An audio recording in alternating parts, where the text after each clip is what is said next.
Banyak orang tua yang bangga anaknya gemuk dan berisi karena dianggap lucu.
Menurut survei Kementerian Kesehatan, 23,4% penduduk Indonesia mengalami obesitas pada tahun 2023. Persentase obesitas tertinggi pada perempuan berada pada usia 40-44 tahun, yaitu 41,7%. Persentase tertinggi pada pria yaitu pada usia 44-49, yaitu 19,3%.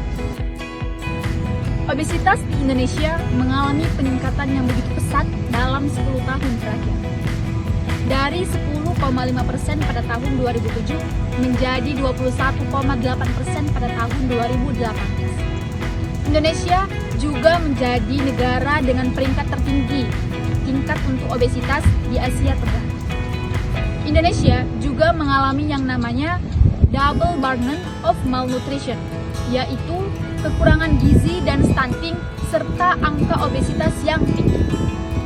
Tahukah kamu bahwa Indonesia mengalami obesitas yang semakin mengkhawatirkan? Di tengah hiruk pikuk perkembangan kota, gaya hidup kita telah begitu berubah drastis. Dalam 2 dekade terakhir, angka obesitas melonjak tinggi hingga angka 35%. Bagaimana cara kita mengatasi obesitas tersebut? Caranya, kita harus menerapkan pola makan yang seimbang dan juga berolahraga secara rutin minimal 1 jam per hari dan terapi psikologis bila diperlukan. Mari kita telusuri lebih dalam bagaimana pola makan dan gaya hidup kita berkontribusi pada masalah ini. Obesitas bukan masalah yang bisa kita selesaikan dalam semalam. Dibutuhkan kesadaran dari diri kita untuk mengubah gaya hidup, mulai dari apa yang kita makan dan dari seberapa sering kita bergerak. Perubahan dimulai dari dalam diri kita. Ayo kita bersama-sama menjaga kesehatan tubuh dan lingkungan sekitar.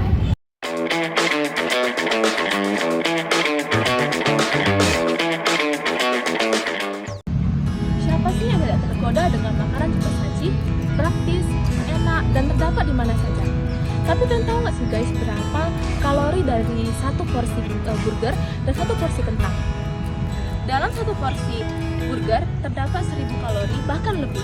Sedangkan makanan tradisional seperti gado-gado memiliki 300-400 kalori. Bahkan ia memiliki serat yang tinggi. Sayangnya, kita tidak pernah lagi mengkonsumsi makanan tradisional yang seperti itu.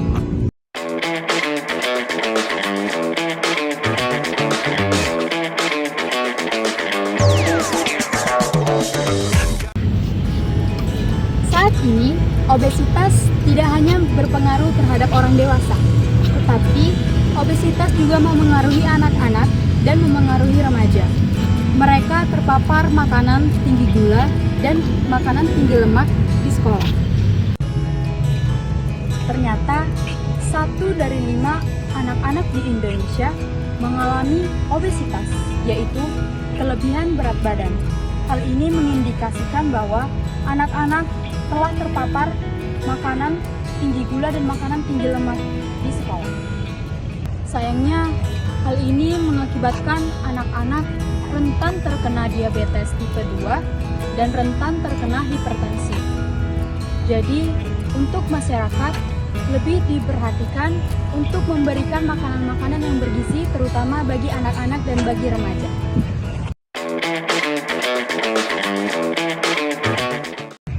Ada beberapa mitos tentang obesitas yang beredar di masyarakat.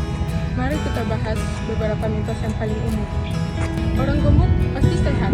Faktanya, obesitas dapat meningkatkan risiko penyakit kronis seperti diabetes, penyakit jantung, dan stroke.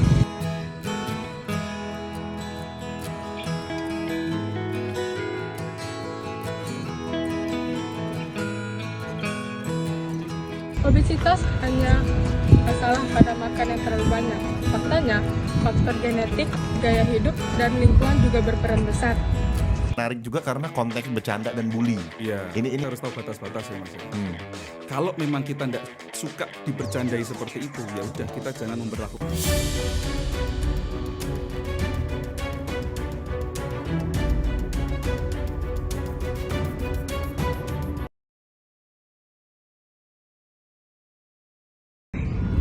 Tidak hanya secara fisik, obesitas juga memiliki dampak psikologis yang cukup serius.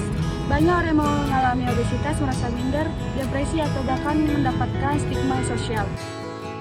Penelitian juga menunjukkan bahwa diskriminasi terhadap orang dengan obesitas dapat memperburuk kesehatan mental mereka, membuat mereka semakin sulit untuk berusaha menurunkan berat badan.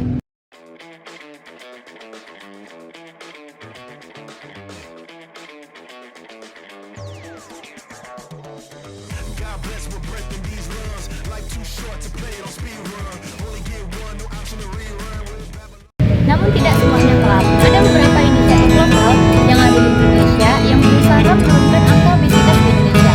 Contohnya adalah olahraga gratis dari komunitas hingga pupuk tradisional yang menyediakan makanan sehat.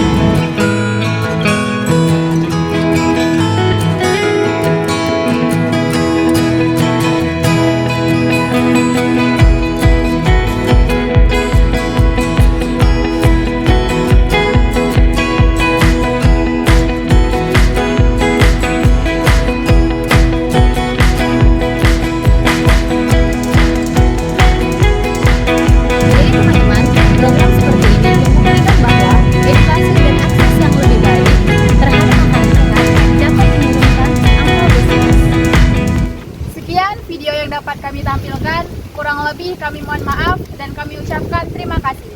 Pilih makanan sehat, tinggalkan obesitas.